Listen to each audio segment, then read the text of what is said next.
Bom, essa parte de apresentação aqui para vocês não interessa, porque a gente já se conhece há bastante tempo.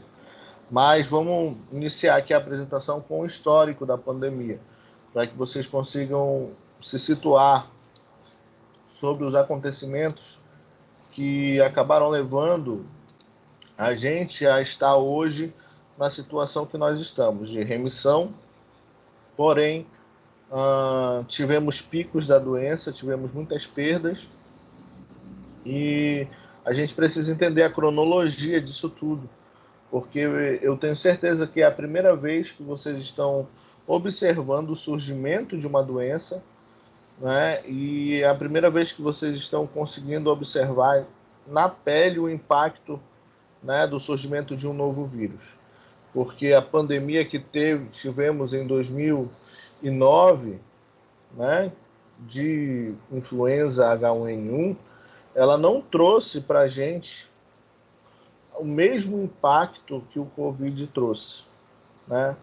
E nós ainda estamos sofrendo esse impacto. E é necessário que a gente fique atento com relação a essa cronologia, para que vocês entendam como é rápido, né, que os eventos acontecem durante uma pandemia. Então, vamos lá. Primeira vez que a gente começou a suspeitar de que algo estava acontecendo de forma anormal foi dia 8 de 12 de 2019, quando casos de pneumonia estavam sendo notificados em hospitais de Wuhan. E esses casos de pneumonia, eles estavam apresentando uma progressão diferente dos agentes que a gente já conhece, né? E esses casos começaram a ser testados para os agentes etiológicos mais comuns. Então, se faz o diagnóstico diferencial, né? Que é pegar os principais agentes que geralmente causam a pneumonia e descartá-los. Então, se descartou pneumonia bacteriana, se descartou pneumonia para os demais vírus respiratórios comuns, como influenza, sincicial respiratório, parainfluenza, H3, influenza H3, influenza H1. Então, dessa forma se descobriu que essas pneumonias que estavam começando a surgir cada vez com mais frequência nesses hospitais não tinham um agente etiológico específico.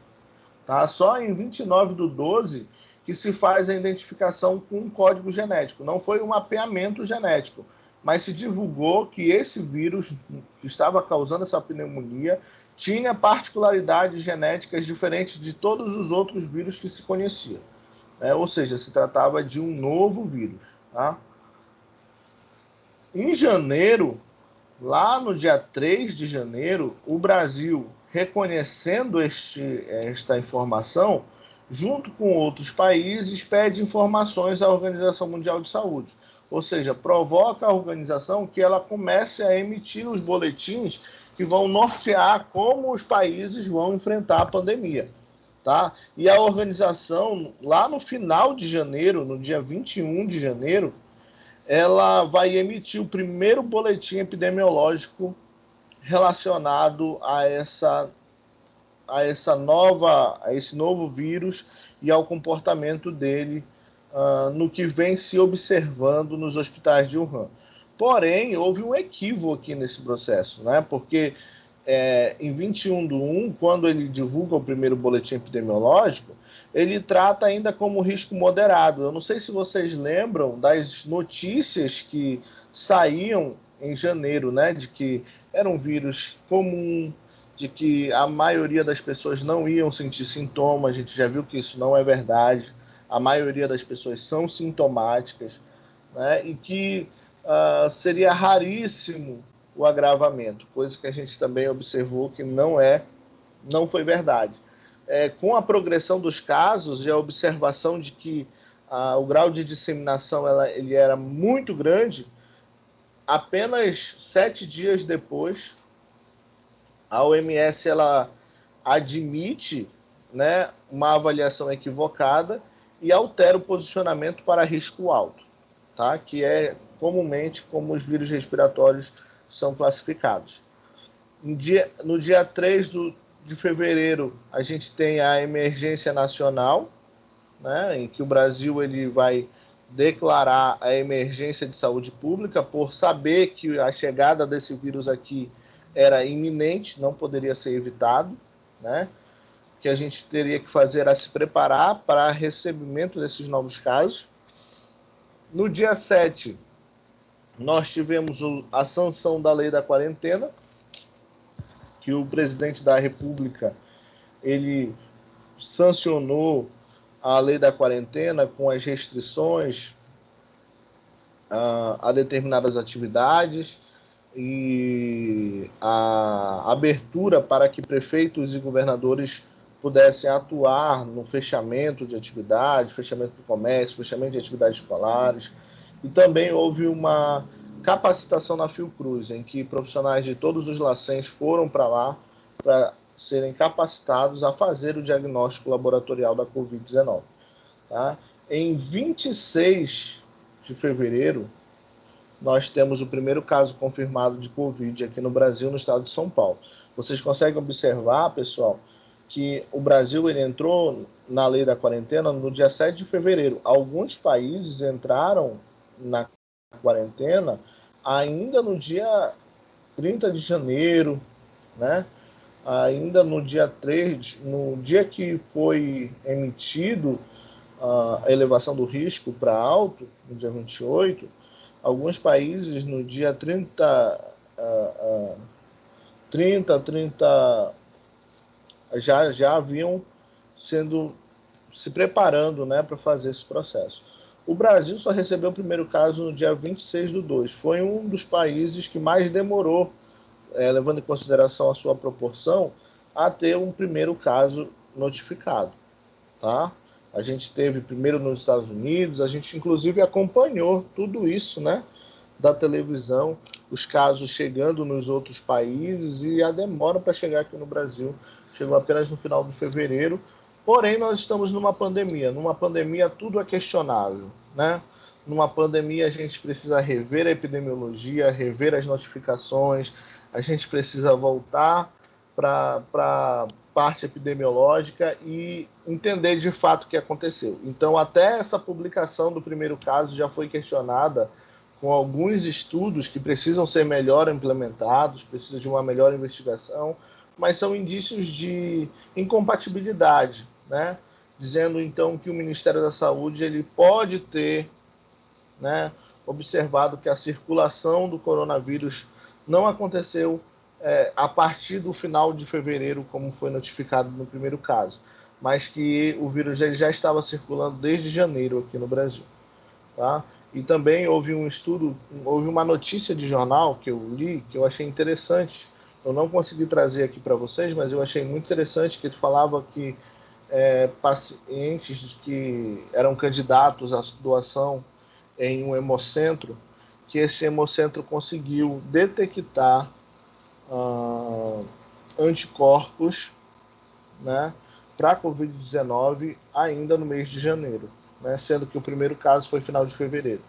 Então, são uma investigação que precisa ser melhor realizada, porque nós estamos numa pandemia, né, gente? Numa pandemia, todo conhecimento ele é mutável, tudo pode mudar, né? E a importância da gente fazer essas avaliações é justamente fazer esse mapeamento, né? Para que a gente consiga, de fato, compreender a progressão da doença no Brasil, tá bom? Outro ponto, pessoal, importante é que a partir, então, da gente receber esses novos casos, a gente precisa padronizar determinados conceitos, né? Então, alguns artigos foram publicados padronizando essas terminologias e esses conceitos, a fim de que a gente consiga unificar esse tratamento, unificar o recebimento desse paciente, tá? Então, se descobriu, como aspecto geral, que se trata de um vírus novo, né? Ele é considerado um beta-coronavírus. Inicialmente, logo lá nos primeiros casos, em 2019, ele foi chamado de 19nCoV, porque não se sabia, né, qual era sabia pela característica que era um CoV, né? Então coloca nCoV pela Organização Mundial de Saúde, mas se implementou mesmo, se estabilizou, né? se estabeleceu o nome chamado de SARS-CoV-2, tá? Que é a síndrome respiratória aguda grave por coronavírus 2, tá? Então, SARS-CoV-2 é o vírus, tá bom? Sempre que vocês ouvirem SARS-CoV-2, a gente vai estar se referindo ao vírus. E quando a gente fala Covid-19, a gente está se referindo à doença, tá bom? Então, SARS-CoV-2 é o vírus que representa o coronavírus 2, vírus da síndrome respiratória aguda grave, tá? E Covid-19 nada mais é do que doença do coronavírus em 2019, tá? Então, é isso que representa a Covid-19. Representa, doença por coronavírus de 2019. Então, SARS-CoV-2, vírus. Covid-19, doença. O SARS-CoV-2 é o agente etiológico da Covid-19. Tá bom? Dos pontos também que eu gostaria de discutir com vocês, que eu achei interessante, é a questão da origem do vírus, né? Quando esse vírus surgiu, muitas teorias sobre a origem do vírus foram solicitadas, né? E a gente via a discussão do pessoal de onde isso veio, né? Como isso pôde surgir e tal. E eu tenho certeza que vocês também ouviram teorias relacionadas a essa origem do vírus, né? Politizaram essa origem. Muitos disseram que tinha origem política, outros disseram que foi uma questão voltada à economia, né? Mas o que a ciência, que é o que importa para nós, que estamos tendo uma formação do conhecimento sistematizado, o que ela apresenta para a gente, né? Bom, o primeiro artigo que eu achei muito importante sobre a origem próxima é uma estimativa. Como eu falei para vocês, nós estamos numa pandemia. A gente sugere as principais hipóteses e as menos possíveis, né? E o que esse artigo ele sugeriu? Ele sugeriu que é pouco provável, é muito pequena, é ínfima a possibilidade desse vírus ele ter surgido a partir da manipulação laboratorial, a partir da manipulação genética, a partir de um outro vírus, né? Ou que ele tenha sido manipulado no laboratório, ou que ele tenha sofrido determinado tipo de interferência externa, né? Então, o primeiro ponto aqui é que realmente ele é improvável que ele tenha sido manipulado, tá? As características do SARS-CoV-2 não apresentam as características comuns de um vírus que possa ter sido manipulado no laboratório, tá? Então ele divulga duas principais hipóteses sobre a origem do vírus. Uma é a seleção natural em animais hospedeiros antes da interação com o humano, e a outra é a seleção natural em humanos após o contato com os animais, ok? Após um processo que a gente chama de transferência zoonótica, que é a interação entre o homem e o animal. Então, as duas hipóteses principais são essas. A primeira hipótese, que essa mutação teria acontecido nos animais e depois transferidas ao humano, né? Ou que essa seleção natural ela teria acontecido no humano depois da interação com o animal. Inclusive, pode ter acontecido exatamente no momento em que essa interação aconteceu, tá? Então, a gente entende isso, a gente entende que essa transferência zoonótica pode acontecer de muitas formas, pela convivência com o animal, pelo consumo do animal, tá? São as principais vias de transferência zoonótica, tá bom? Mas esse é o ponto principal aqui, de que é pouquíssimo provável que nós estejamos lidando com manipulação laboratorial, né? E é muito provável que seja associada à seleção natural, tá? Entendido, gente?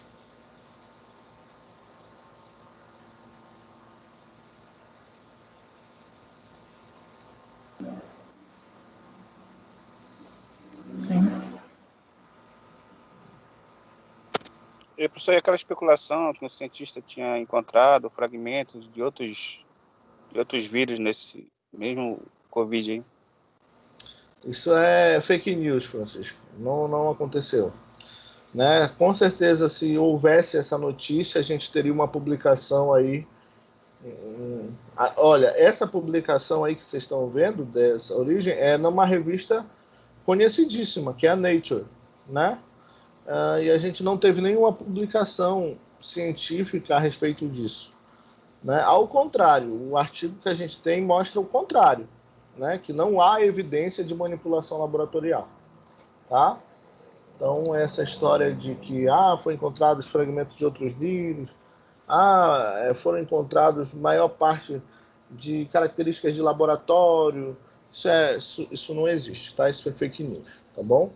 O que a gente tem hoje é uma seleção natural e que, infelizmente, gente, acontece de forma muito frequente, tá? A seleção natural, ela acontece assim de características de surgimento de pandemias acontecem a cada 10 anos, né? E a maioria das vezes por transferência zoonótica, por seleção natural. É uma característica muito impressionante, né? Que a cada 10 anos a gente tem o surgimento de uma nova pandemia. Nesse caso, em 2009, nós tivemos a H1N1, né? Em 2019, nós tivemos o Covid. Tá? E tudo isso associado a uma seleção natural. Tá? Então, pessoal, vocês já sabem qual vertente vocês precisam defender, né? Já que nós estamos falando de conhecimento científico e sistematizado. Aqui, só para vocês observarem a estrutura do vírus SARS-CoV-2, né? Em que esse vírus ele tem a presença de proteínas de membrana, ele tem a presença do envelope viral, ele tem a presença do genoma viral, né, que é um vírus de RNA simples. Isso é muito importante. Eu preciso saber qual é o tipo do código genético do meu vírus, tanto para formar tratamento, quanto para vacinas, quanto para diagnóstico. A gente vai ver lá na frente porque é importante eu entender que esse vírus é um vírus de RNA. Tá? O nucleocapsídeo e uma proteína que é muito específica para o COVID-2, SARS-CoV-2, que ela tem sido bastante estudada como forma de diagnóstico, como forma de tratamento, né, que é a proteína Spike.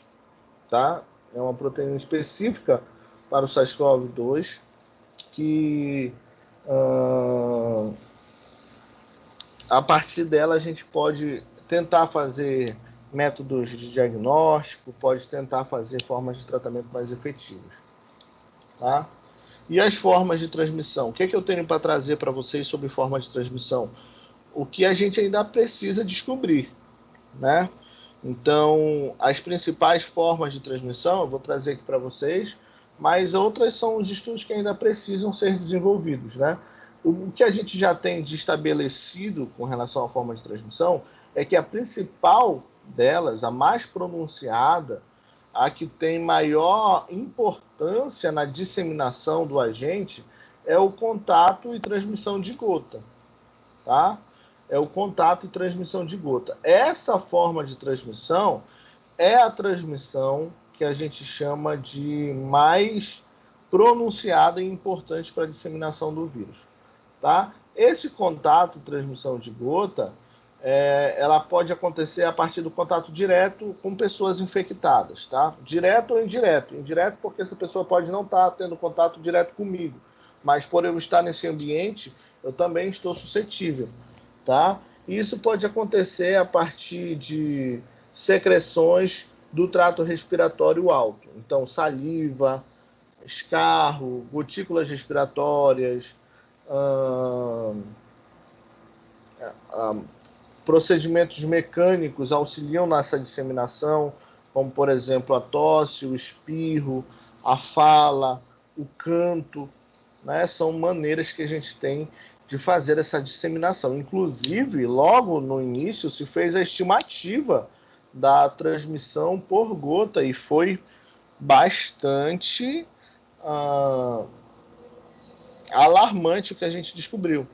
Porque até então, o influenza ele tinha uma taxa de transmissão de 1 para 1,5, né? Ou seja, em um ambiente, uma pessoa transmitiria para 1 ou 2 pessoas no máximo, né? Já a taxa do SARS-CoV-2 era de 1 para 2,5. Isso quer dizer o quê? Que a transmissão ela era efetiva. A capacidade de, tendo uma pessoa infectada, transmitir para mais pessoas é uma realidade no SARS-CoV-2, muito mais do que no influenza, tá? Então, pessoal, a mais importante que vocês precisam saber, forma de transmissão, é o contato e transmissão de gota. Isso para a gente é muito interessante, sabe por quê? Porque o pessoal faz o seguinte, o pessoal, ele pega e se deu muita importância para outro tipo de transmissão que a gente vai falar daqui a pouco, que as pessoas andavam com álcool em gel, borrifando álcool em gel em sacola, né, borrifando álcool em gel e tal, beleza, ok. Mas negligenciaram a máscara, né? E se a gente fosse observar, a gente entende que o principal forma de transmissão não é via fômite, é via gota, é respiratório, né? Então as pessoas deviam priorizar a contenção respiratória. E a gente observou que não. E se priorizou a contenção de objetos, né, de contaminação por roupa e tal, e acabou negligenciando a questão respiratória. A gente teve pessoas usando a máscara de forma inadequada, não utilizando a máscara. Hoje em dia, se vocês saírem na rua, vocês percebem que as pessoas ainda estão negligenciando, né, o uso da contenção respiratória, e por isso nós já estamos tendo aumento de casos no nosso estado. Tá? Forma de transmissão não tão efetiva quanto a transmissão por gota, mas também muito importante nesse processo é a transmissão de fômite, né, por pequenos fômites, pequenas fontes de transmissão.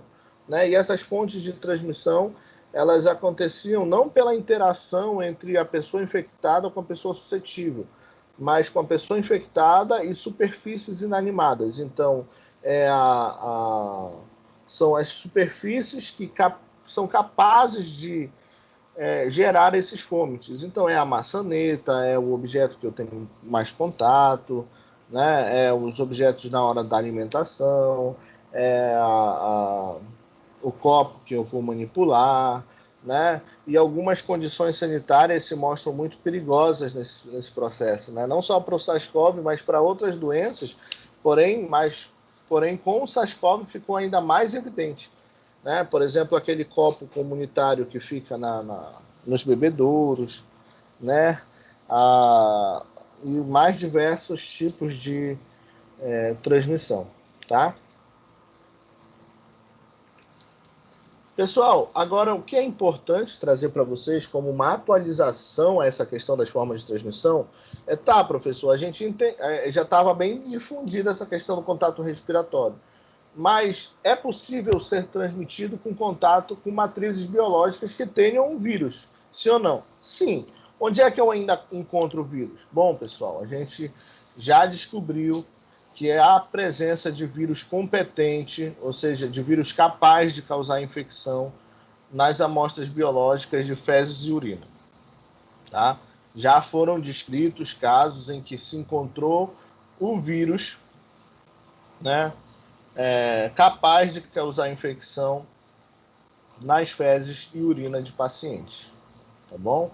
além de que ele também é um vírus que atua na circulação sanguínea. Então, a gente também terá a presença do SARS-CoV-2 competente para infecção no plasma e no soro de pacientes, tá bom? Isso quer dizer, então, que coleta passou a ser um procedimento que eu posso acontecer a transmissão pelo SARS-CoV-2, tanto na questão respiratória, essa principalmente, quanto na questão de acidentes, de perfuração. Tá? Então, aqui sabendo a presença de vírus competente na urina e nas fezes. Professor, de vírus competente em todos os pacientes que têm a Covid-19, aí eu já não sei responder para você. Aí a gente já tem que verificar, tá? Mas é possível encontrar em alguns pacientes vírus competentes na urina e nas fezes. Se eu tenho isso em todos, em alguma fase da doença, não sei te dizer, ainda é necessário mais estudos, tá? E um ponto interessante também, que esse novo coronavírus ele também foi encontrado em sêmen de pacientes, tá? Em hospitais lá na China. Então, alguns pacientes hospitalizados com Covid-19 apresentaram a presença do vírus, né, no sêmen. Esse vírus é competente para fazer a transmissão? Não sabemos ainda. Mais estudos precisam ser realizados para saber se essa transmissão sexual ela é efetiva. Mas vocês já imaginaram o impacto que a gente teria se a gente detectasse transmissão pelo sêmen? Vocês conseguem aí observar o impacto que isso teria, né? A gente teria uma nova IST, uma nova infecção sexualmente transmissível. Vocês já imaginaram isso, o Covid, como uma IST? Né? Então, a gente realmente precisa compreender, né, e ter mais estudos a fim de que se entenda se pode acontecer a transmissão ou não. Mas se encontra o vírus, né? Fezes, urina, sêmen, além das gotículas do trato respiratório alto. Então, vai saliva, né, secreção da nasofaringe, trato respiratório baixo, escarro, lavagem broncoalveolar, tudo isso a gente tem a presença do vírus, tá bom? E aí, pessoal, o que vocês acham disso aí? O que vocês acham dessas descobertas? A coisa complica um pouquinho, né? Porque nós vamos ter aí novas formas de transmissão e para a gente, biossegurança agora no laboratório é algo mais do que essencial, tá? Algumas, vocês já devem estar sabendo que a instituição ela liberou a prova as aulas práticas, né, para serem realizadas na instituição. Eu ainda vou conversar com as minhas turmas ao longo da semana para saber e organizar como nós iremos realizar essas práticas. Mas as práticas que puderem ser realizadas de forma remota serão realizadas remotas, né? E as práticas visualizadas no laboratório serão demonstrativas, né? Vocês irão ver o professor realizar o procedimento, mas não irão realizar por conta da segurança, e nós estamos trabalhando com material de risco, né? As amostras biológicas contêm o vírus, então nós vamos tentar resguardar vocês o máximo possível, tá? Então, nós temos aqui, né, as principais matrizes biológicas que contêm o vírus. E manifestação clínica? O que a gente tem hoje de definido com relação a sintoma clínico? Tá? Sintoma clínico, a gente já percebeu características muito específicas e alguns sintomas que iniciaram como menos comuns e acabaram se tornando muito comuns, né? Mas inicialmente, o que se classificou como mais comum? A febre, que não é uma febre tão alta, né? Ela é uma febre que ela começa a partir de 37,8 vai até 38, 38,5, tá? Tosse, que inicialmente se disse que seria a tosse seca, com o passar do tempo se descartou isso, se viu que a tosse era tanto seca quanto secretiva, tá? A dispneia, que é o desconforto respiratório, a falta de ar, né? A mialgia, que é a dor no corpo, a dor nas articulações, a dor muscular. Essa mialgia também foi muito frequente, que as pessoas começaram a desconfiar porque estavam com dor na costa, porque estavam com dores no peito, né? Porque doía ao se movimentar, né? Então viam que não era algo normal. Então realmente ela também foi importante. E a outra também muito importante, que foi a fadiga, né? Poxa, eu estou cansando muito rápido, né? Eu estou fazendo pequenas atividades e estou muito cansado. Então foram os sintomas mais comuns. E os menos comuns, né, que apareceram usualmente, era a anorexia, perda de peso, tá?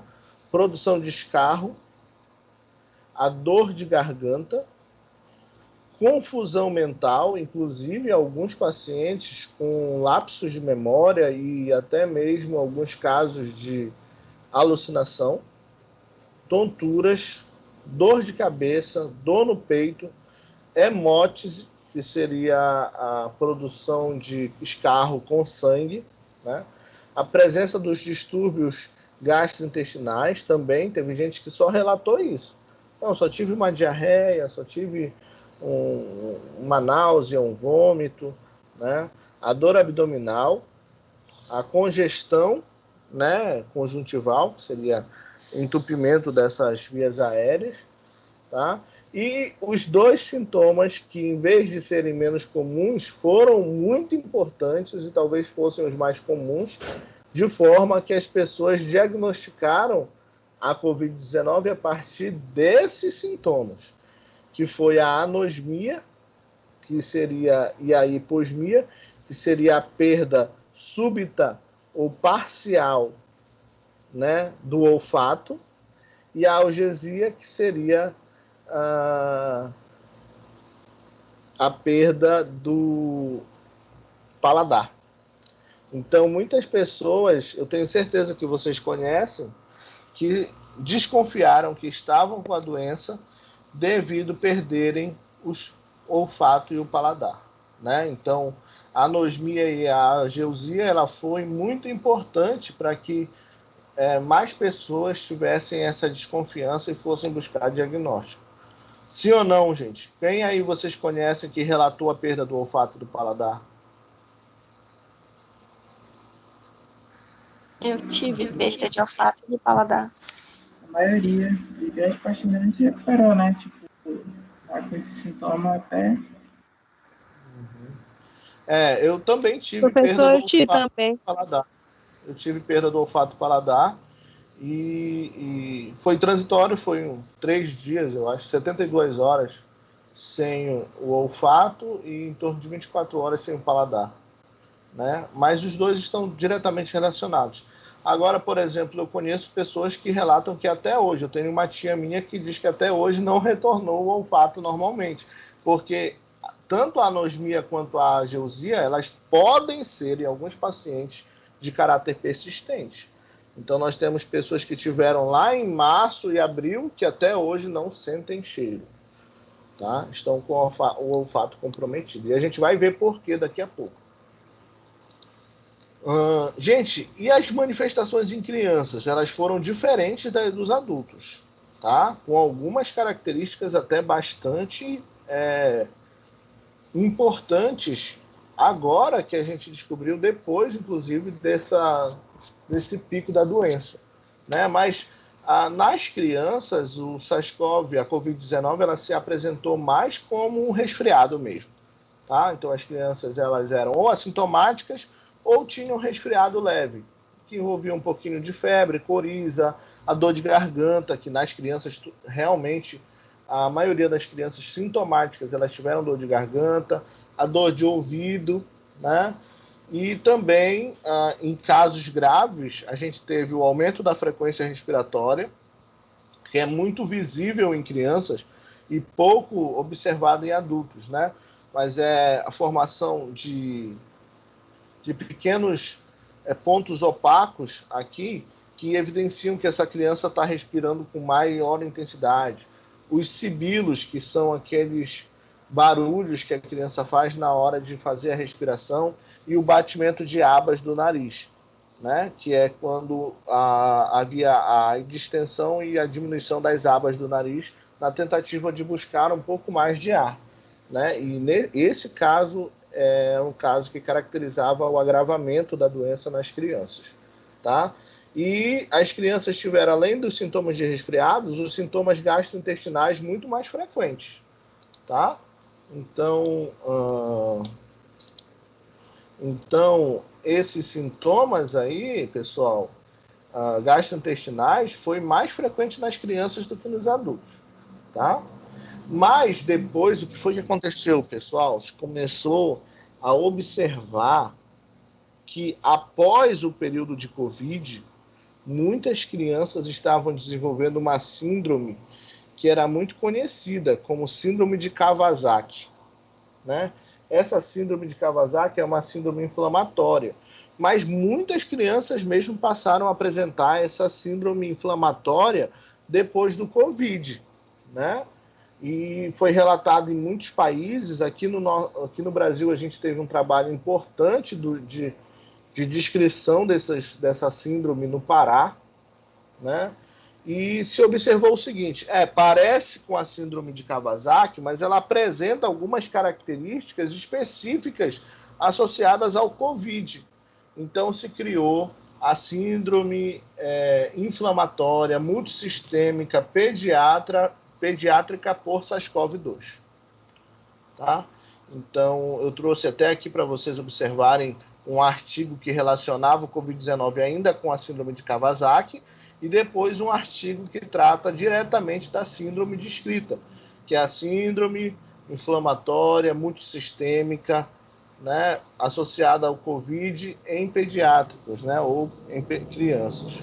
E essa síndrome, ela é muito grave, ela causa inflamação de diversos órgãos, né, e infelizmente precisa também ser diagnosticada precoce, né? Então a criança que pós-Covid apresentar ainda marcadores inflamatórios elevados, precisa ser avaliada com relação a essa síndrome. O que acontece? O que acontece nesses casos? É mais associado, pessoal, com a progressão mesmo e a resposta imune da criança, né? E se for detectado logo, inicia-se o tratamento com anti-inflamatórios e consegue controlar essa cascata inflamatória, tá? Dentre as manifestações clínicas hoje mais preocupantes, tem muitas, pessoal, que ainda estão sendo descritas. Tem as manifestações oftalmológicas, tem as manifestações gastrointestinais, que ainda precisam de uma maior...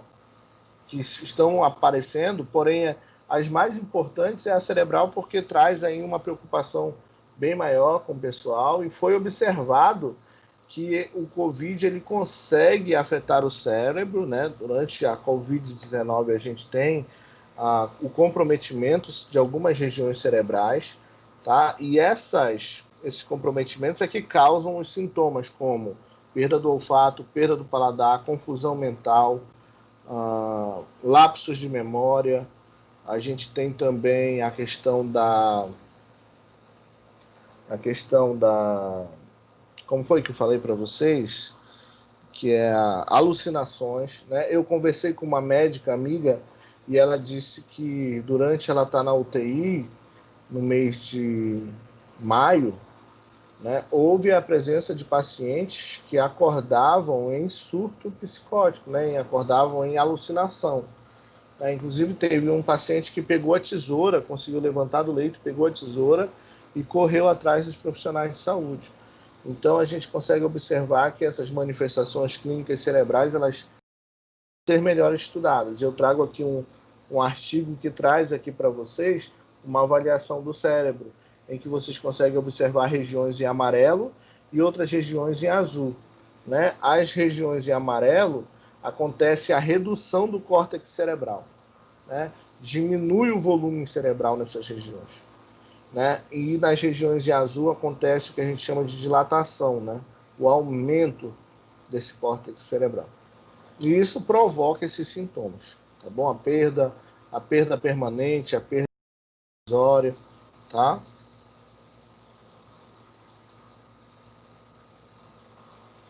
Beleza, pessoal? Alguma dúvida até aqui?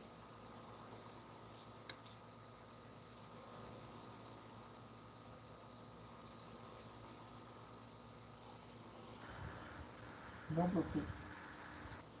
Não, de boa.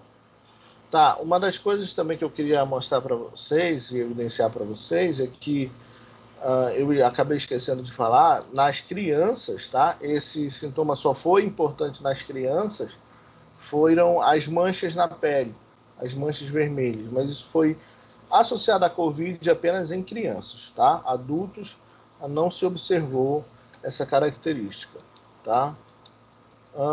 Aí vem a pergunta, né?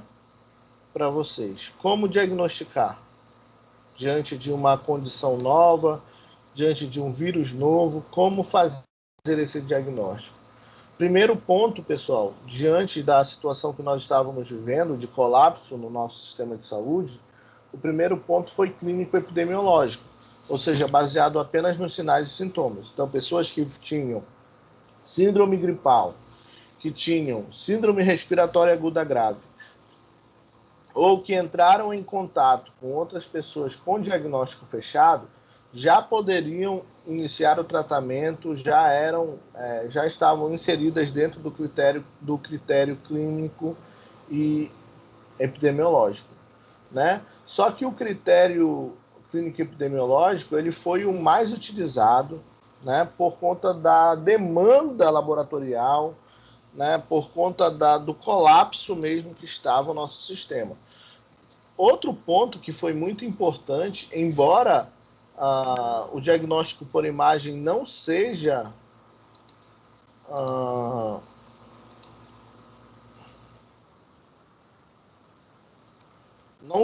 indicado para não seja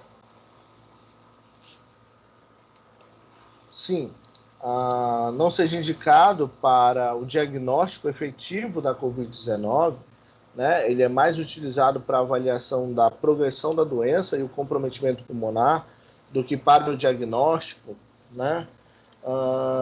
Ele foi muito utilizado. A maioria das pessoas elas tiveram o seu diagnóstico comprovado pela tomografia do tórax, tá? E teve gente que só conseguiu esse diagnóstico porque fez a tomografia, tá?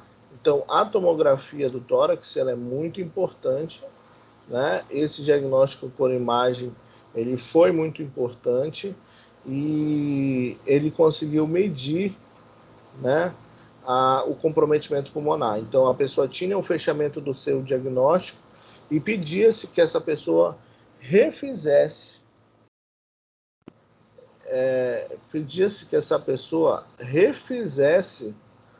a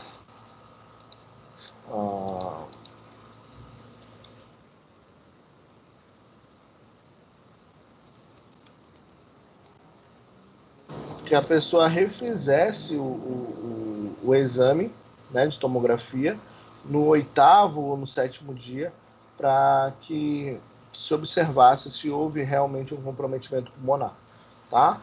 Mas as lesões que a gente conseguiu observar, nesse caso, é a lesão chamada lesão em vidro fosco, tá?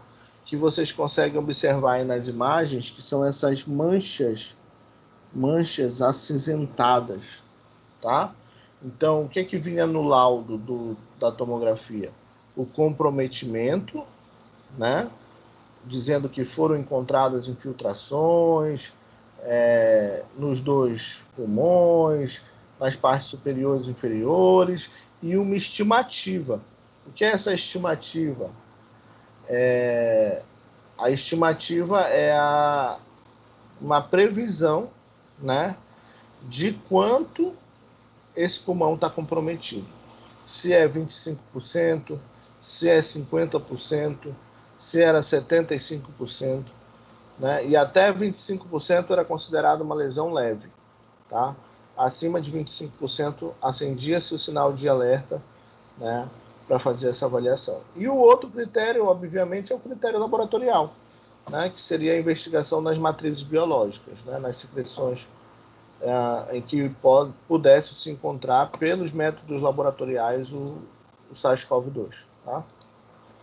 Então, se tem 3 pontos principais para fazer teste laboratorial. O primeiro é a detecção precoce do vírus, tá? Aquele que eu consigo fazer antes mesmo do aparecimento dos sintomas, pelo rastreamento dos pacientes já infectados e também pela avaliação de massa, né? Pela questão do testagem de massa, fazer essa detecção antes mesmo desse paciente ter o sintoma, ou conseguir detectar também os pacientes que são assintomáticos. Outro é o diagnóstico quando esse paciente está em quadro agudo, ou seja, paciente sintomático, apresentou os sintomas, tá? E também, depois que eu detecto esses sintomas, já que ele tem sintoma, eu preciso fazer observar o melhoramento desses sintomas, ou seja, fazer o monitoramento dessa infecção, né, dessa evolução clínica. E o outro sentido de se fazer testes laboratoriais é para o rastreamento dessa exposição, né? Compreender a epidemiologia do SARS-CoV, observar em que regiões está acontecendo mais exposição, menos exposição ao vírus. Tá? Para isso, a gente tem 2 tipos de testes. Testes que são chamados de testes diretos, que são aqueles que fazem a detecção do vírus, e testes indiretos que fazem a detecção não do vírus específico, mas da resposta do organismo ao vírus, como é o caso da resposta imune, né? Então eu vou pesquisar anticorpos que são produzidos frente à infecção. Bom, relacionados aos vírus, quem são os principais? O RT-PCR, RT-PCR rápido, o sequenciamento, também chamado de NGS, a pesquisa de proteínas, que é o COVID-19-MS, a pesquisa de LAMP, que seria na própria saliva, né, e os antígenos virais, né, que são os fragmentos que pesquisam antígenos, ou seja, no meu teste eu vou ter anticorpo para detectar antígeno, tá bom? Então, esses são relacionados aos vírus. E os indiretos, que são os sorológicos, né, que vão detectar anticorpos. E os que vão detectar anticorpos, eles têm 2 características. Os qualitativos, que só conseguem me dizer a presença do anticorpo ou não, né? E os quantitativos, que detectam a presença do anticorpo e conseguem quantificar a presença desses anticorpos. Tá? O anticorpo qualitativo, eu tenho testes rápidos que são por imunocromatografia, né? Ou seja, vão detectar apenas a presença do anticorpo. Eles podem se diferenciar em IgM e IgG, né? Ou seja, diferenciar 2 análises diferentes. Olha, tem a análise do IgM e tem a análise do IgG, né? E tem os anticorpos que são quantitativos. Esses anticorpos, para serem quantitativos, tem que ter metodologias que consigam fazer o processo de dosagem, né, de avaliação de quantidade desse anticorpo. Para isso, a gente tem os testes de ELISA, né, de quimiluminescência e de eletroquimiluminescência, que utilizam, né, a questão colorimétrica para fazer a dosagem da concentração. Então, para detecção precoce, né, para detectar aqueles casos mesmo antes do aparecimento dos sintomas, né, ou que eu possa fazer essa avaliação em massa e iniciar o isolamento para algumas pessoas, evitar a disseminação da doença, né? Qual é o método mais utilizado? RT-PCR, tá, gente? A pesquisa do RNA do vírus presente na amostra do meu paciente, tá? Então, o RT-PCR, que é um teste molecular, ele é o mais indicado para fazer a detecção precoce. Por que, professor, anticorpo não é necessário, não é possível de fazer a detecção precoce? Anticorpo você detecta após 7 dias de sintoma, filho. Então, é impossível você detectar a produção de anticorpo se você ainda nem chegou a ter o sintoma. Para você chegar a ter essa detecção, tem que ser método molecular, tem que ser RT-PCR, tá? Por isso, gente, é muito perigoso a gente querer fazer detecção precoce com o uso de testes sorológicos imunocromatográficos de teste rápido. Então não adianta fazer laboratório e dizer, você teve contato com alguém? Venha fazer seu teste rápido. Eu entrei em contato ontem com uma pessoa que disse para mim agora que está com Covid. O que vai acontecer comigo? Eu vou lá nesse laboratório. Faz aí o teste rápido em mim. Vai dar positivo ou negativo, gente?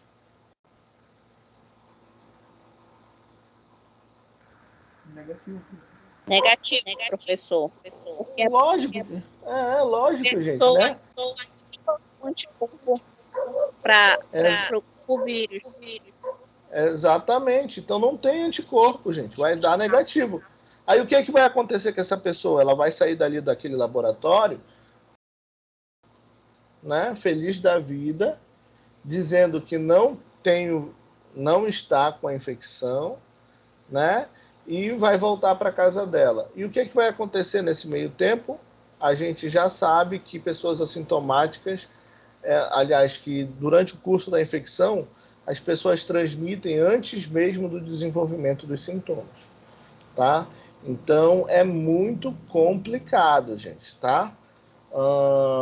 Então, para a detecção desses novos casos associados ao contato com outras pessoas ou testagem em massa, é RT-PCR, tá? Inclusive, pessoal, quando vocês viam essas reportagens nos outros países, dizendo assim, foram feitas uma testagem em massa na França, né, no Japão, essa testagem em massa não era de teste rápido, não, tá? Era testagem em massa de RT-PCR. E esses testes, sim, salvam a vida das pessoas. Porque eu detecto logo, eu consigo colocar em isolamento, tá? Infelizmente, os testes sorológicos de detecção de anticorpo para a Covid-19 não tiveram uma contribuição efetiva no curso dos casos, tá? Então, a forma de coleta para esse RT-PCR aqui, antes da detecção, do aparecimento de sintoma, a coleta de orofaringe, que é aqui na região da garganta, das tonsilas, né? E de nasofaringe, que é quando eu encosto o suave aqui na nasofaringe, com a introdução nas duas narinas, tá? Vocês olham, vocês devem pensar que a nasofaringe é pior, né? Eu fiz os dois tipos de coleta, fui coletado nos dois tipos e eu achei a orofaringe pior do que a nasofaringe. Bom, e para aquele paciente que está com sintoma, né, que está em quadro agudo? Para esses pacientes, pessoal, qual é o método? Ainda é o RT-PCR. Então, tanto para detecção precoce quanto para paciente em quadro agudo, RT-PCR. Detecção do código genético do RNA viral na amostra do paciente. Tá? Só que agora, como o paciente está com sintoma, provavelmente esse vírus ele esteja abundante tanto na secreção no trato respiratório alto quanto no trato respiratório baixo. Então eu posso usar o suabo de oro e nasofaringe, o mesmo para rastreamento, né, para precoce, mas também posso fazer o aspirado da nasofaringe, o lavado traqueal e o lavado bronquialveolar, esses casos aqui apenas em procedimento invasivo, já em pacientes em unidade de terapia intensiva, e outro é o escarro, né, que também pode ser utilizado. Lembrando que o escarro é preciso ensinar o paciente a coletar o escarro, de que não é para vir muita saliva, de que é para buscar a secreção direto do pulmão, tá? Então, nesses pontos aqui, o escarro ele é muito importante, tá bom? Então, pessoal, para esses casos, RT-PCR, tá bom? E para a exposição, para a gente verificar o rastreamento, a avaliação epidemiológica, a distribuição epidemiológica da doença, a exposição maior em determinadas regiões, para esse tipo de avaliação que não está relacionada diretamente com o diagnóstico, né, a gente utiliza a dosagem de anticorpos. Então, fazer a dosagem de anticorpos é muito importante para avaliar a epidemiologia, para avaliar a questão da imunidade, para se relacionar com a questão das vacinas, mas não serve para diagnóstico precoce nem adulto, em quadro agudo dos nossos pacientes, tá bom? E outra coisa, para os testes sorológicos de produção de anticorpos, é muito mais importante eu fazer a pesquisa ou de anticorpo IgG, para saber se eu tenho imunidade, né, ou teria alguma imunidade após a infecção do quadro agudo, ou anticorpos totais, né, que é aquele que faz tanto IgG, quanto IgA, quanto IgM, tá bom? Então, o rastreio de SARS-CoV-2, por sorologia, ele só deve ser realizado para confirmação de diagnóstico quando o paciente não tem acesso ao RT-PCR, né, para avaliação epidemiológica, para progressão epidemiológica, para verificar imunidade, possível imunidade, né, mas ele não serve para diagnóstico. Por quê? Porque ele é muito confuso, né? E a procedência aqui a gente precisa ter muito cuidado. Por quê, gente? Primeiro, a produção de anticorpos na Covid-19 se mostrou diferente de todos os outros vírus respiratórios que a gente conhece. Então, aquela história de que aparece primeiro IgM, depois aparece IgG, né? Isso não é verdade no Covid, tá? Na Covid, a gente tem pacientes que não têm nenhuma produção de anticorpo, pacientes que tiveram sintomas graves, mas que mesmo assim não produziram anticorpos, pacientes assintomáticos que produziram anticorpos, né? Nós tivemos pacientes que simplesmente tiveram uma produção de anticorpos temporária, né?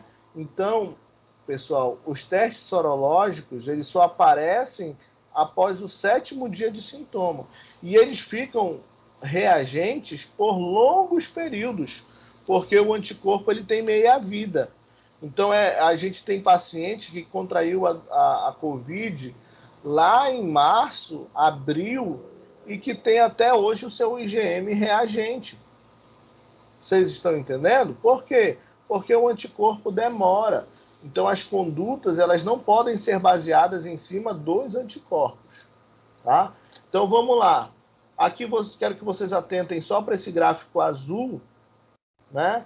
Que é o gráfico do suave nasofaringe, que é o principal a ser utilizado, né?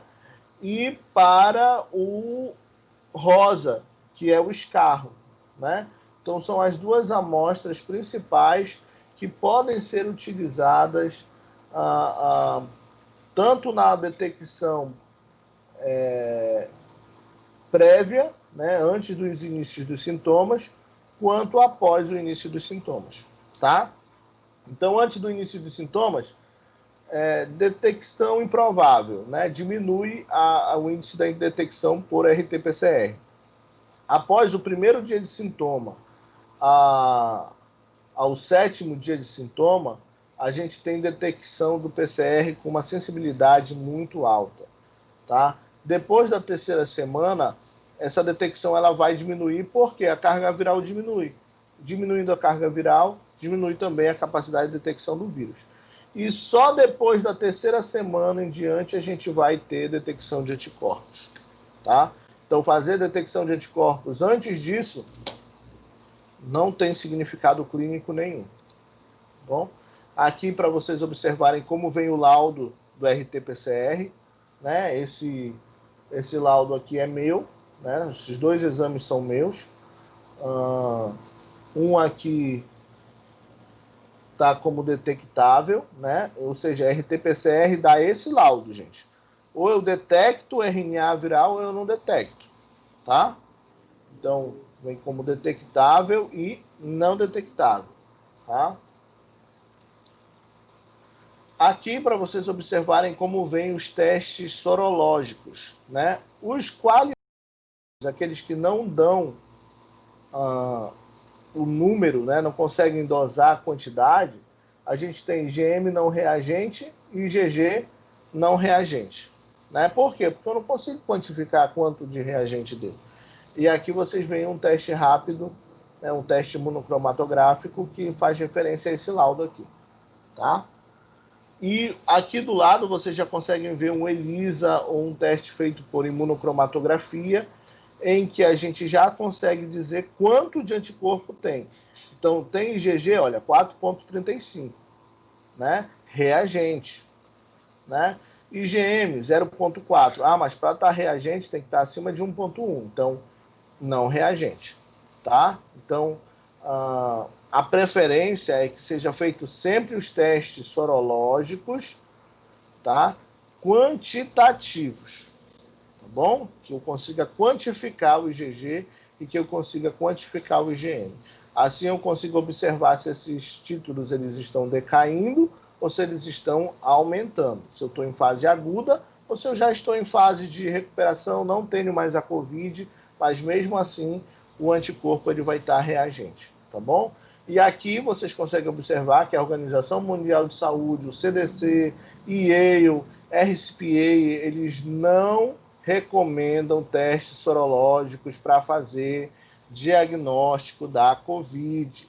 O certo é investir no diagnóstico molecular por RT-PCR, tá? E também nós não podemos basear a decisão de sair do isolamento, voltar para o isolamento, baseada somente nos testes sorológicos, tá bom? Então, eu tive casos, pessoal, acompanhei casos da pessoa não poder voltar para casa dela por mais de 3 meses, porque o IgM dela ainda estava reagente, mas ela estava sem sintoma há quase um mês, né?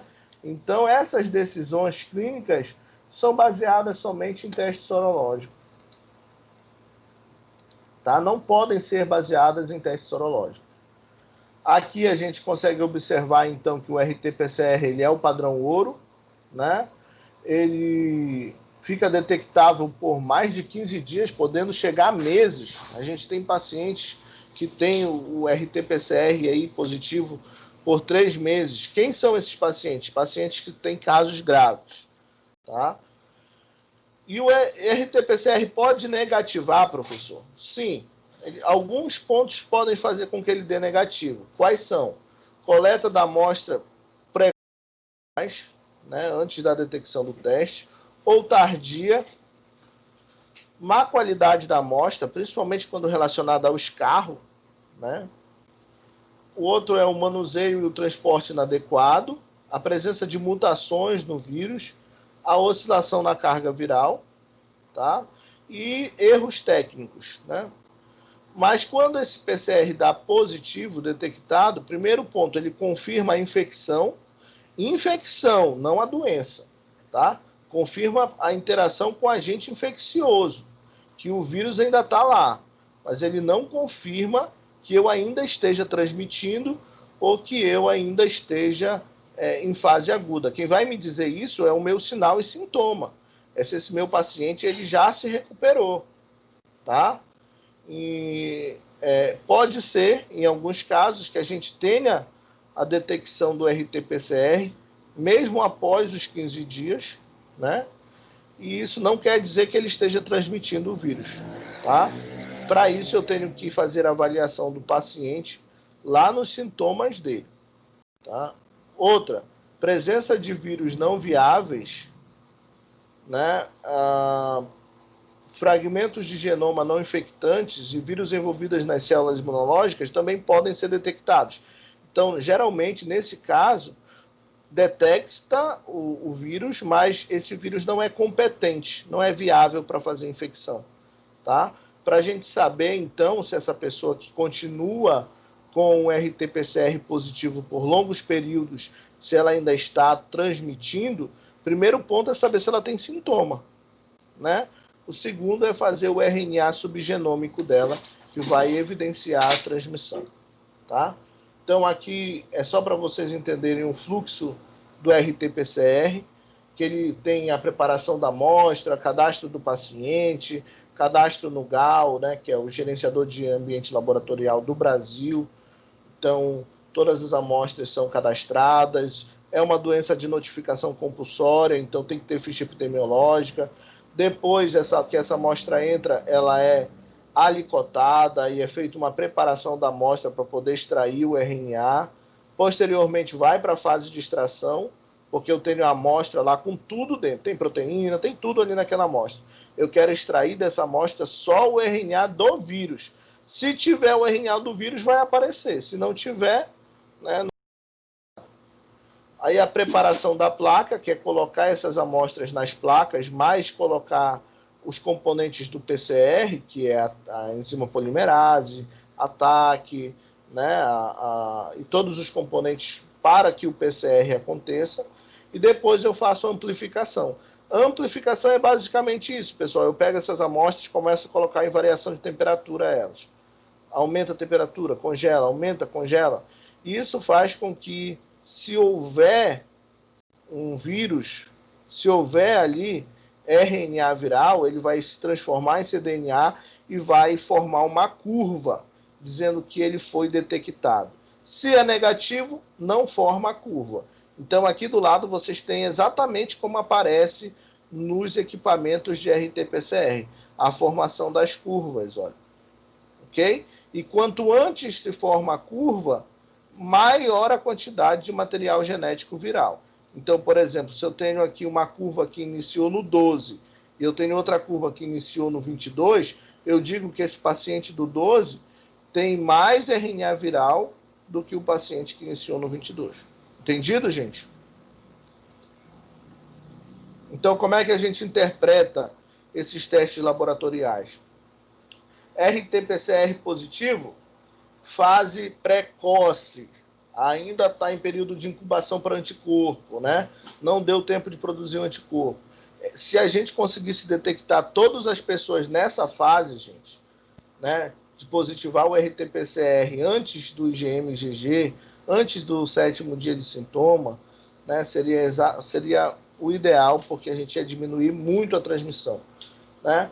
Paciente positivo para RT, IgM, IgG, paciente está na fase ativa da infecção, tá? Paciente com RT e IgM, fase inicial, precoce, né? Já está iniciando. RT-PCR e IgG, paciente já está no estágio tardio e já está se recuperando. Só IgM positivo, isso com certeza está indicando que houve um problema no RT-PCR, né? Esse RT-PCR tem um falso negativo, ou o próprio IgM pode ter um falso positivo. Tá? Só IgG positivo, infecção passada, paciente está recuperado, tá? E possui algum anticorpo, alguma imunidade que a gente não sabe exatamente até que ponto ela existe, né? E quando eu tenho RT-PCR negativo e IgM-IgG positivo, ou eu tenho esse RT-PCR falso negativo, ou esse paciente está no estágio de recuperação já, tá? Então, resumo, pessoal, RT-PCR melhor marcador para início de infecção, tá? Anticorpos totais, que é aqueles testes que detectam tanto o IgG quanto o IgM quanto o IgA, só são efetivos após o 12º dia de sintoma, né? Que é onde eles vão ter os melhores resultados. O IgM só após o 16º, olha só, pessoal, como não dá para a gente levar em consideração para a evolução clínica os marcadores sorológicos. Então, alguns pacientes terão resposta a anticorpos fracas, moderadas, tardias e até mesmo ausentes, mesmo aqueles pacientes que tiveram sintomas, tá? A produção dos anticorpos, elas vão depender da carga viral, do genótipo viral e da imunidade genética do hospedeiro, das características do próprio hospedeiro. E a gente precisa entender que marcadores a gente precisa estudar com relação a essa questão da inflamação, da gravidade e da piora dos sintomas respiratórios. Aqui é só um estudo para mostrar para vocês que o isolamento social ele diminui a disseminação do vírus, de fato, né? Então é possível achatar a curva de transmissão a partir do isolamento social, tá bom? Então é algo efetivo que precisa ser tomado como uma forma de contenção do vírus, tá? É a forma, inclusive, mais eficaz. Para isso, a gente precisa combater algumas fake news que surgem dizendo que o isolamento social ele é ineficaz, dizendo que o isolamento social, que o distanciamento social não é eficiente, e etc. Tá? Quando é que eu posso sair do isolamento, então, gente? Quando é que a gente pode, então, sair, deixar o isolamento? Né? Primeiro ponto, e mais importante, é o critério de sintoma. Tá? Até 15 dias após o início de sintoma. Critério de dias é que eu posso sair do isolamento parcial 15 dias após o início desses sintomas. Segundo, é que eu tenho que ter a resolução da febre por pelo menos 24 horas sem o uso de antitérmicos. Então, além de ter de 10 a 15 dias, eu tenho que estar sem febre a pelo menos 24 horas antes da saída, e eu não posso estar usando nada, eu não posso estar fazendo uso de nenhum medicamento para fazer o controle dessa febre, tá bom? A outra é que os demais sintomas respiratórios esteja com melhora, né? Eu já tenha melhorado de todos os outros sintomas respiratórios. E outros é que os resultados negativos, aqui é um critério laboratorial, né? Que, na verdade, eu não posso decidir que essa pessoa vai sair ou não do isolamento com base em anticorpo. Então, eu vi muito isso, gente. Eu vi médico mantendo isolamento porque paciente está com IgM positivo. Mas eu já falei para vocês que o IgM ele é algo que não baixa, né, com rapidez. Ele tem meia-vida. Então, o anticorpo pode permanecer aí reagente por longos períodos. Tá?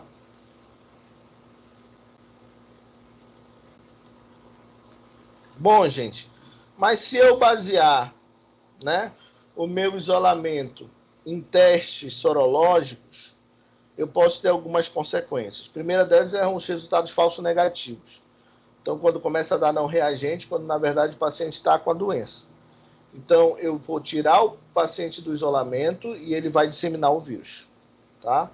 E quando dá também resultados falsos positivos. Tá? Ou seja, o paciente não está com a doença, mas dá lá, detecta lá no teste. Isso faz com que eu consiga afastar profissionais de saúde que poderiam estar lá na linha de frente. Tá bom? Imunidade. Pessoal, para imunidade, a gente dois tipos de imunidade que tem se falado muito, né? O primeiro deles é a imunidade chamada de imunidade de rebanho. Não sei se vocês com certeza já ouviram falar. O que quer dizer imunidade de rebanho? É ter um número considerável de pessoas que já tiveram a infecção, de forma que essas pessoas tendo a infecção seriam imunes e impediriam que o vírus se transmitisse com facilidade, tá certo? Porque uma pessoa infectada tendo contato com pessoas que já tiveram o vírus, essas pessoas não levariam o vírus para frente. É com isso que se baseia a imunidade de rebanho. E a outra é a imunidade cruzada. O que é a imunidade cruzada? É quando eu tenho contato com semelhantes, né? E aí, entrando em contato com a Covid-19, eu consiga ter algum tipo de imunidade, tá? Ou seja, quando eu tenho imunidade contra outros coronavírus, tá? E essa imunidade contra outros coronavírus auxiliam a minha resposta imune ao Covid-19. Mas, como nós estamos numa pandemia, a gente está descobrindo tudo isso, né, gente? Se esses conceitos eles se aplicam na prática, né? E um dos pontos importantes que a gente viu essa semana foi a questão de Manaus. Manaus foi sugerido que ele já tinha alcançado o que a gente chama de imunidade de rebanho, com 66% da população infectada, né? Porém, em vez da gente ter a diminuição dos casos, a gente teve o aumento dos casos. Então, coloca em xeque se de fato, né, existe essa imunidade de rebanho lá em Manaus, né? Tanto é que a gente viu que Manaus decretou lockdown novamente, né? Então a gente observa que tem que ter muito cuidado com essa questão das imunidades de grupo, tá? Reinfecção é possível? Oi. Desculpa, pode repetir sobre a imunidade de rebanho, porque meu celular travou e eu saí bem na hora. Ah, tá, tudo bem. Imunidade de rebanho, Morgana, na verdade, eu ter um número grande de pessoas infectadas, entendeu? E eu levando em consideração que essas pessoas tendo a infecção se tornem imunes a uma nova infecção, né? Tem IgG, tem condição de combater. E aí o que acontece? O vírus ele deixa de circular. Por quê? Porque pessoas imunes não levam o vírus para frente, né? Então vamos dizer, eu já tive... Tem 3 pessoas aqui no quarto comigo. Vamos fazer uma analogia. Eu já tive, né? E uma outra pessoa que está aqui comigo também já teve. E eu estou com uma outra pessoa que está infectada. Teoricamente, pela imunidade de rebanho, não há mais transmissão, né? Ou seja, ninguém vai sair desse quarto e infectar outras pessoas. Você está entendendo? Por quê? Porque o número de pessoas imunes vão fazendo com que essas transmissões elas estejam ficando de forma isolada. É isso que a gente chama de imunidade de rebanho, tá? Porém, né, eu dei o exemplo de Manaus, onde se acreditava que 66% da população já tinha imunidade, e em vez da gente ter diminuição, a gente teve o aumento, né, do número de casos, o que colocou em xeque, em dúvida, né, se essa imunidade de rebanho ela de fato é efetiva, né? Ou se os nossos números associados à imunidade, se eles estão corretos, tá? E reinfecção, pessoal? O que a gente tem hoje sobre pegar de novo a Covid-19? Nós temos hoje em torno de 7 meses de pandemia, né? Nós temos 3 casos descritos de reinfecção, tá? Alguns casos mais estão em estudo, mas o que a gente detecta com isso? Que em muitos meses de pandemia foram pouquíssimos os casos que nós conseguimos comprovar que há a reinfecção. Isso quer dizer, então, que a reinfecção ela é possível. Não se acreditava que ela fosse possível até 30 dias atrás, né? Agora a gente percebe que se você pegou, você pode pegar novamente, porém, a reinfecção ela não é comum, né? Ela é exceção, bastante rara, tá? E um dos pontos positivos também, nesse caso, é que a maioria dos pacientes que tiveram Covid-19, numa reinfecção, tiveram ou nenhum sintoma ou sintomas leves. Isso relaciona que, embora tenha contraído novamente a doença, a imunidade que você adquiriu na primeira serviu como uma resposta rápida para um segundo contato, ok? Mas, basicamente, o que a gente tem hoje é reinfecção possível, porém, exceção, rara, né? Isso me diz o quê? Que pacientes que pegaram Covid-19 devem manter os mesmos cuidados. Então, uso da máscara, não existe isso. Já peguei, vou andar sem máscara. Não tem como, você vai pegar novamente, né? Você tem o risco de pegar novamente. Então, uso da máscara, isolamento social, distanciamento, é necessário nesses pontos, ok? Depois do caso de Hong Kong, que foi o primeiro caso a descrever de fato a reinfecção, a gente teve também o casos na Holanda e na Bélgica, tá? Aqui no Amapá, pessoal, a gente teve alguns casos de reinfecção que foram descartados. Outros ainda estão em investigação, tá? Aqui é um ponto importante que eu queria discutir com vocês, que foi a primeira morte de paciente que foi reinfectada. Então, a paciente teve pela segunda vez o Covid-19 e nessa segunda vez agravou e veio a óbito, tá? Mas é necessário, como eu falei para vocês, é necessário que a gente avalie caso a caso na clínica do paciente. Eu trouxe aqui até uma parte da reportagem para vocês entenderem a condição de saúde da paciente, né? Então, ela foi a primeira paciente que, infelizmente, veio a óbito por reinfecção por Covid-19. Mas é uma paciente holandesa, ela tem 89 anos, né? E ela tinha uma doença chamada de macroglobulinemia do Waldenstrom, né? Classificada como uma depressão da medula óssea, ou seja, não produzia, não tinha produção dos leucócitos, tanto para a produção da resposta inata quanto da adaptativa. E isso realmente faz com que a suscetibilidade da paciente seja significativa, tá? Como é que nós estamos hoje? Hoje nós temos lá daquele caso, final de fevereiro, no mundo todo nós temos 38 milhões, né? E nós estamos aí bombando, né? Com 38 milhões, 32 mil casos e 320 casos, né? Nós temos aqui no Brasil 5 milhões, e no Amapá, até quando eu vi, eu acho que a gente já passou disso, com certeza, já devemos estar com mais de 50 mil casos, até porque nós tivemos um recente no número de casos. Então, no Amapá, a gente tem 50 mil casos confirmados, tá? De Covid-19. Aí vem a pergunta, né, para vocês. Nós venceremos essa pandemia, né? Com 151 mil mortes, 151.063 mortes no Brasil, 727 mortes no Amapá, fica a reflexão para a gente se de fato nós venceremos essa pandemia, né? Eu trago a reflexão para vocês que nós iremos superar, né? Porque com o número de mortes que nós tivemos, nós já perdemos.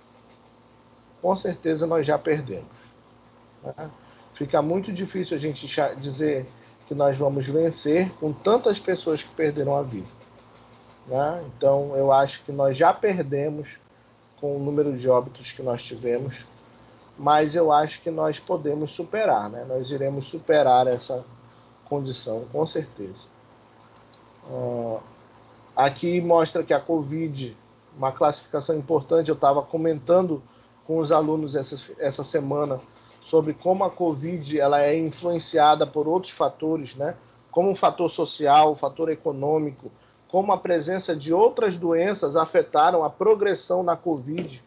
E isso criou um nome, né? O nome disso é sindemia, né? Então, foi catalogado essa semana por um médico que ele é antropólogo, né? E ele disse isso, que o agravamento das questões sociais e ambientais, elas, ainda assim, o agravamento de outras condições de saúde, acabam fazendo com que a gente fique mais vulnerável ao impacto da Covid-19. Isso classifica a Covid-19 não como uma pandemia, mas como uma sindemia, tá, gente?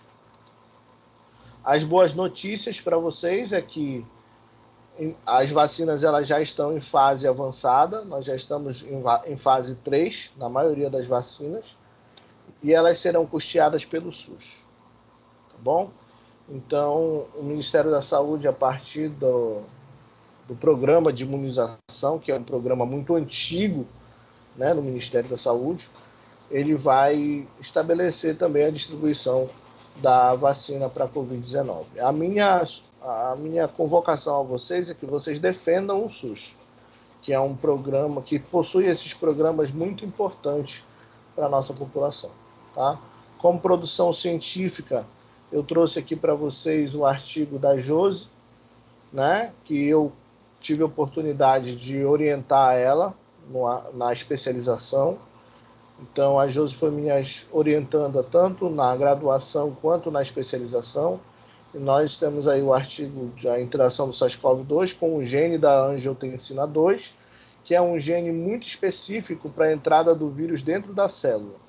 Então, é importante que a gente conheça essa parte da fisiopatologia do vírus, a fim de entender como é que a gente vai desenvolver novos métodos de diagnóstico e novas formas de tratamento, já que nós, atualmente, cientificamente comprovado, não temos tratamento efetivo para a Covid-19.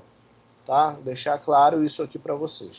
Nós não temos ainda tratamento efetivo. O uso dos protocolos de medicamentos são feitos com base em experiência e não em comprovação científica, mas isso é válido, é importante que seja, para que a gente compreenda que os mecanismos de ação do vírus. Então, eu não sou contra o tratamento, eu acho que deve sim ser realizado tratamento precoce, mas esse tratamento precoce é mais baseado na progressão da experiência que nós estamos vendo com os pacientes, né, na minimização dos sintomas, de evitar infecções secundárias, do que efetivamente uma interação de evitar realmente a progressão na fisiopatologia da Covid-19, tá?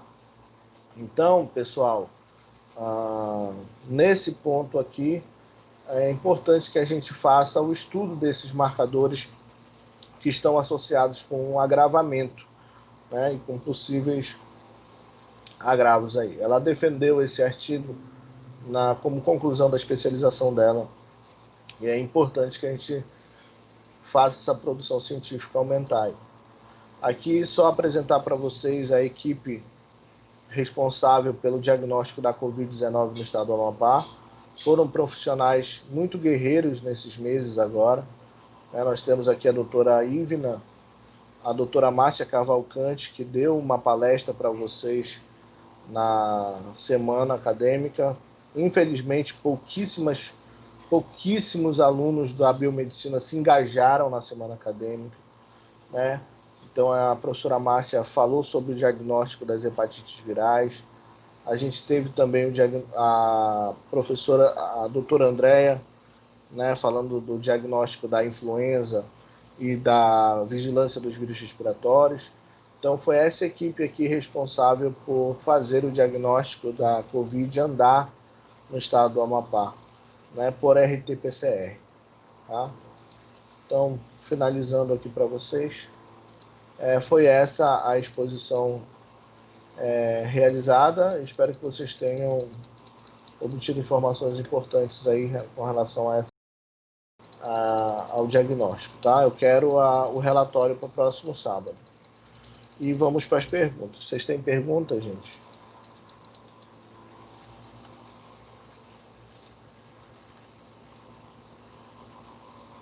Eu não, professor, entendi tudinho. Tá certo, Mica. Fala, Tércio. Professor, na questão dos pacientes que ficam no hospital, não mais para o diagnóstico, mas para o controle deles que estão internados, o uso da procalcitonina é mais por conta deles estarem utilizando antibióticos ou por conta de ser importante para a detecção da infecção? Não, a procalcitonina, o protocolo que é utilizado para paciente hospitalizado é hemograma, desidrogenase lática, procalcitonina, dedímero, PCR, ultrassensível. Por que procalcitonina? Por que PCR? Por que DHL? Marcadores de inflamação, tá? São marcadores associados a processos inflamatórios agudos.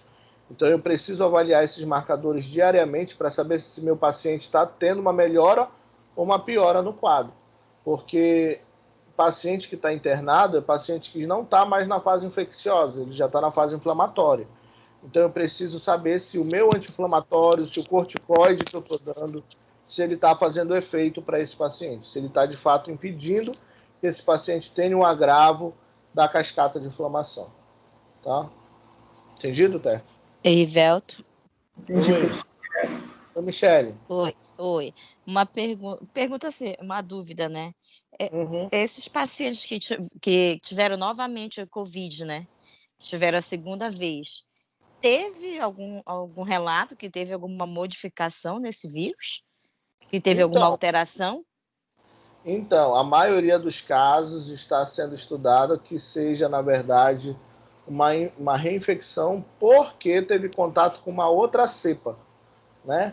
Ou seja, foram identificadas 7 cepas no mundo, a maioria das pessoas pode ter entrado em contato com uma e desenvolver imunidade para todas, mas tem algumas pessoas que, ao entrar em contato com uma cepa diferente, vêm a desenvolver novamente sintomas. A maioria deles, sintomas leves, Michele. Tivemos poucos casos de agravamento, a maioria deles casos assintomáticos ou sintomas bem leves. Né? Tivemos esse caso do óbito, mas é porque a paciente, infelizmente, já era tinha... muito idosa, né? E também era muito idosa, né? Isso, exatamente. Mas tinha a complicação de ter esse problema medular, né? Então, realmente complicou a situação, tá? Tá. E aí, pessoal, o que vocês acharam com relação a teste rápido? Vocês viram que o teste rápido ele estava sendo muito utilizado, né? Aqui no nosso estado. E a gente não tem a utilização do teste rápido como uma importância clínica assim, importante na progressão. Né? Então é importante que vocês tenham esse olhar crítico, né, relacionado a esse ponto. Tá bom?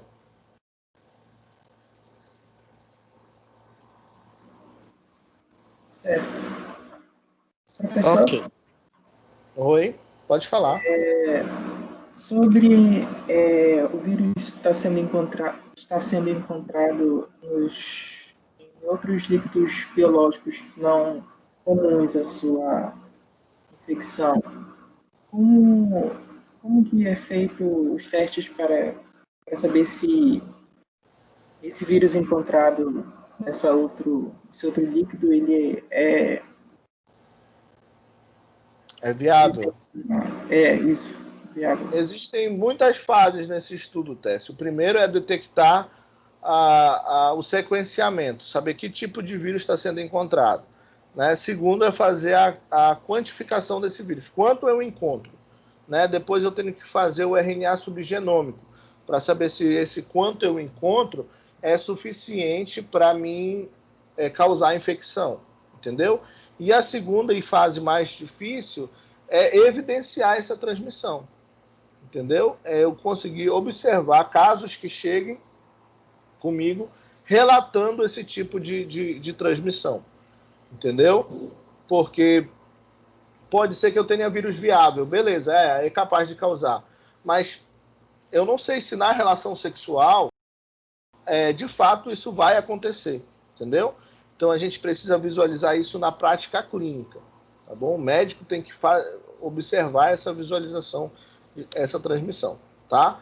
Outras foram descartadas, como, por exemplo, foi possível se observar a oportunidade de saber se tinha condição de ter e não teve, como, por exemplo, a transmissão placentária. Né? Diversas grávidas tiveram Covid, né? E não houve transmissão placentária. Tá? Então, né, foi possível se observar. Agora que a gente vai estar observando essas novas formas de transmissão associadas à urina, às fezes, né, suscetibilidade de pacientes, de pessoas que trabalham em esgoto, inclusive, né, e também a possibilidade da transmissão sexual. Mas isso precisa ser melhor estudado, né, precisa passar por todas essas fases aí para que a gente consiga ter uma finalização desses estudos, tá? Certo. Vamos lá, gente. Mais alguma dúvida? Aproveitem aí. Quem pegou aí de vocês? Quem teve? Teve alguém aí que teve? Eu não, professor, graças a Deus. Eu não sei ainda, não fiz nenhum teste, mas não apresentei nenhum sintoma. Mica, tu não teve, não, Mica? Tu tem certeza? Tu vivia aglomerando lá no Instagram